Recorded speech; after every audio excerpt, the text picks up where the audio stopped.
Hey guys, behavior training from Teachers from the Hood. Hope you guys are well. Guys, I want to go through some basic things that I think is very important to know and understand. If you're going for a job interview, a teaching job interview, things that you need to kind of just kind of note, just to be aware of, things that you should maybe think about and revise for, I think is vitally important.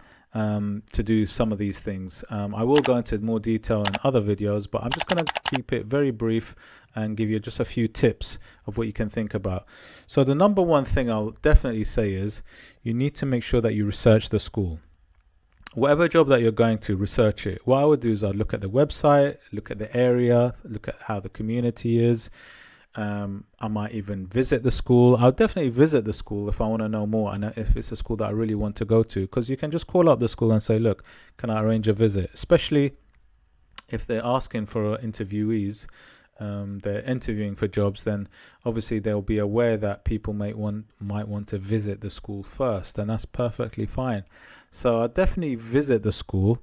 I definitely find out a lot of information about it. Look, we're lucky, this day and age, look on the internet and you can find so much about places. So type in the school, look at the Ofsted report, look at the school website, look at any other information, things that they've done over the years, the history of the school, really understand the school. There might be something where they're building a new school.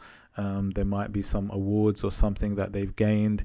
Just know the school so that when you go into the interview, you're able to talk about it. I think it's vitally important that you do that.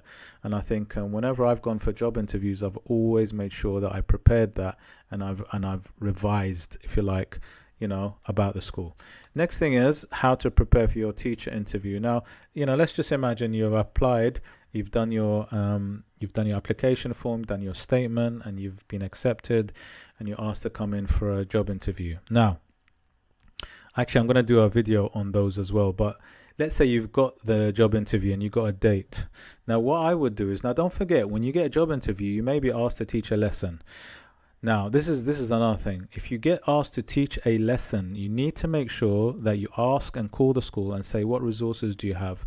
Do you have the facilities to do this, do that? Do you have a computer in place? Do you have a smart board? I know it might sound basic, but it's so important to ask, because you don't know. You might go into the school and you might not have a computer there. You might not have a smart board. You might not have the resources that you need. You might not have something that you actually need to deliver your lesson. And so you need to make sure that you ask, or you need to make sure they ask the school if they can provide with certain things. Okay, just double check it, and I think it goes a long way to show that you really are prepared and you want to be prepared. So it actually falls in your favor. So if you do have a lesson to prepare for, remember, make sure you call in advance and ask the room and if it's got the facilities. Anyway, coming back to this, how to prepare for your teacher interview. Tailor your preparation. Now you have to tailor each sort of setting. You have to tailor how you're going to prepare for it. So whatever lesson it is that you need to deliver, make sure you tailor it properly. If it's for the interview itself, remember, whatever it is, if it's a subject that you're teaching, make sure that you're sort of you're geared towards answering about the subject. But I'm gonna leave that one for a minute. This is one that is very, very important that usually get asked, this one, which is understand your own qualities. You're applying for a job. They want to know what qualities you can bring to the table. What things can you do to the department, the faculty, the subject that will help improve things. They want to hear what you can bring that will help improve their school. So think about your qualities, think about what you've done in teaching, just think about all the things that you've done that have been really good, that have helped the school that you've been working in. Or if you haven't worked in a school yet, just think about what you've done in terms of your training, how you have improved things, what things have you done. Have you written up schemes of work, for example? Have you kind of made really interesting lessons? Did you do any extracurricular activities? So they like to know outside of lessons, maybe there are things that you've done, not just in a classroom, in a lesson, but in the school, in the community, and other things. As I mentioned, number 3, read about the school, said that already. Number 4, show passion for your subject.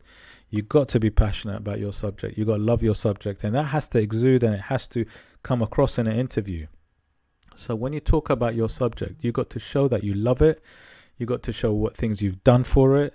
You got to show what things, examples of how you've kind of made it come to life, maybe.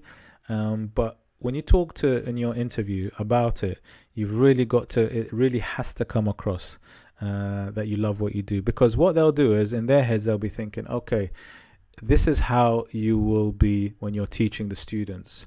If you don't have the passion and don't have the enthusiasm, then they'll just think that when you're in a classroom, you also will not have that passion when you're teaching their students.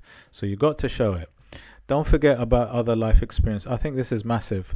I think it goes a long way to talk about your own life experiences, things you've done outside of the classroom, because there's a lot of emphasis about what can you bring from outside in real life into the class. And I think as much as possible, if you can show your life experience and what you've done and how you can bring it in to help enthuse students, motivate students, and make them think about life after school, then that really does go a long way. So do think about your life experiences and kind of have it in your mind mentally so that when you're going for the interview, you're able to talk about them. But I think it's very important to sit down and just to kind of think about all the things that you've done and how it will enrich and how it can help in terms of teaching. Number 6, be prepared for more than just a formal interview. Like I said, it's not just going to be a formal interview. It could be also, you might be doing a lesson and you might be going around the school.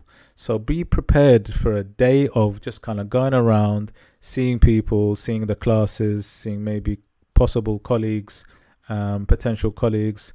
But you'll be in a new environment, a new setting, in a new place, and you've got to have a positive outlook on it. You've got to think about yourself as if you're going to go there and how you're going to be. Be inquisitive, ask questions. In interviews, they like it when you ask questions. You want to find out about the school because it shows you're interested. So even think about things that you could ask yourself about it. But I think I might touch on that after. Now, interview questions every teacher must be able to answer. Now, you might get a question like, why did you decide to become a teacher? It might sound basic, but why did you? Why did you go into teaching? Have a think about it. Talk about the passion you have for imparting that knowledge with the students. Talk about how you want to kind of give back, to the younger generation. What is it that you have done, or what is it that you can give to the students, and why did you decide to become a teacher? Because look, we know that what teaching is like. It's not massively well paid. It's very hard work. It can be very stressful. So they're very interested in interviews just to know why you've come into teaching. What's the reasons behind it.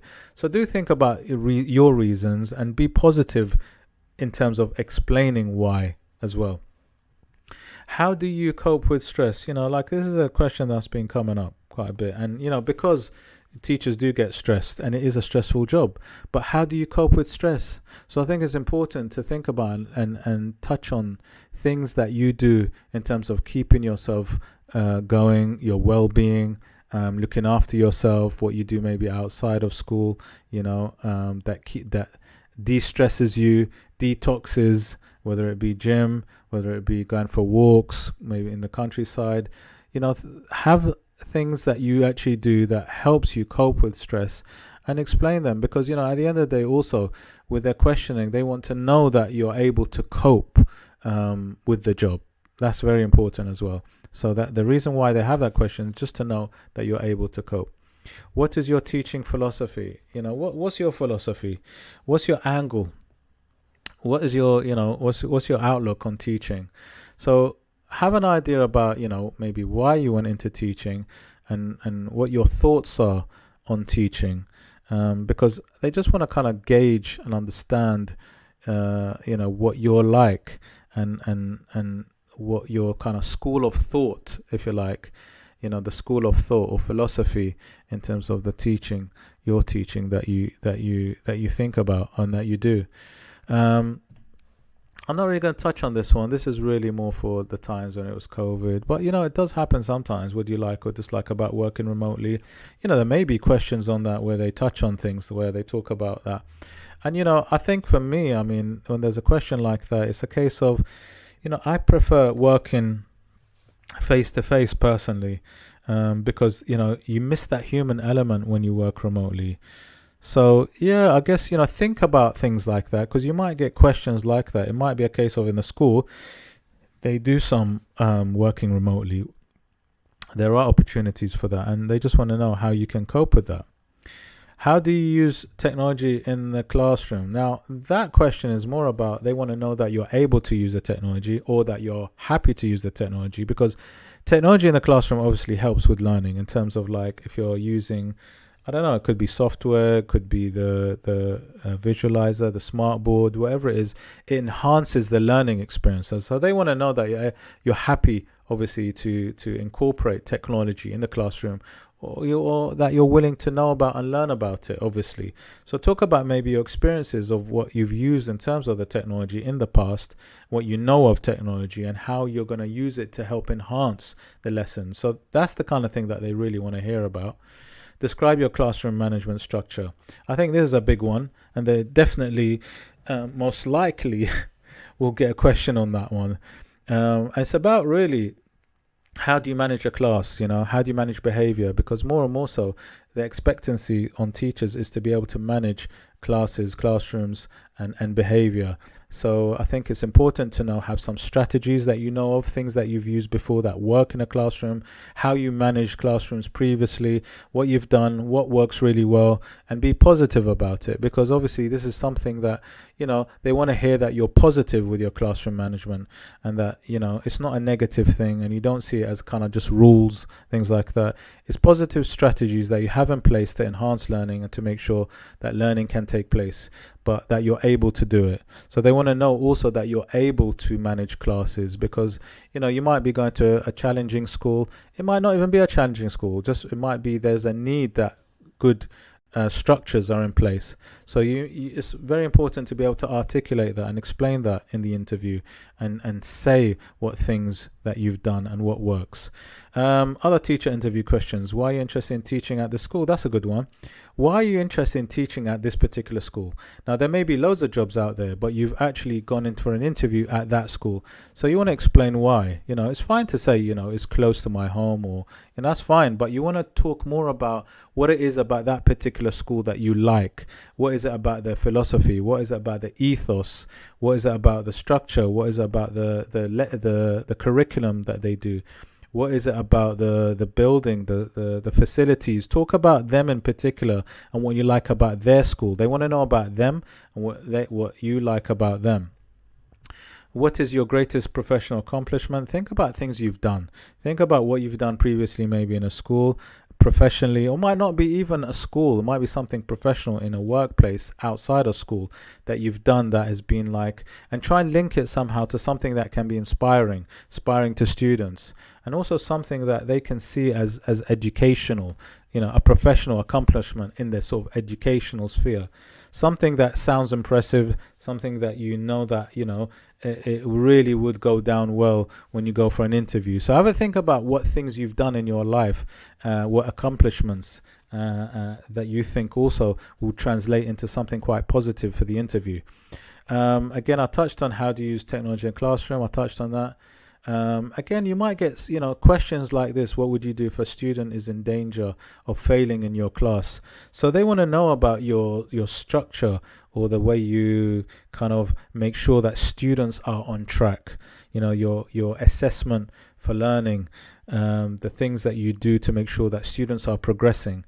So it's important to show as a teacher how you ensure no student falls behind, basically, and what you do in your daily lessons, or your planned lessons, or your lessons over a course of time, to ensure that no student falls through the net, basically, and what you do to make sure that they catch up. So you might have things like interventions, where if a student is falling behind, you have things like catch-up classes after school and things like that, where you make sure that they don't fall behind.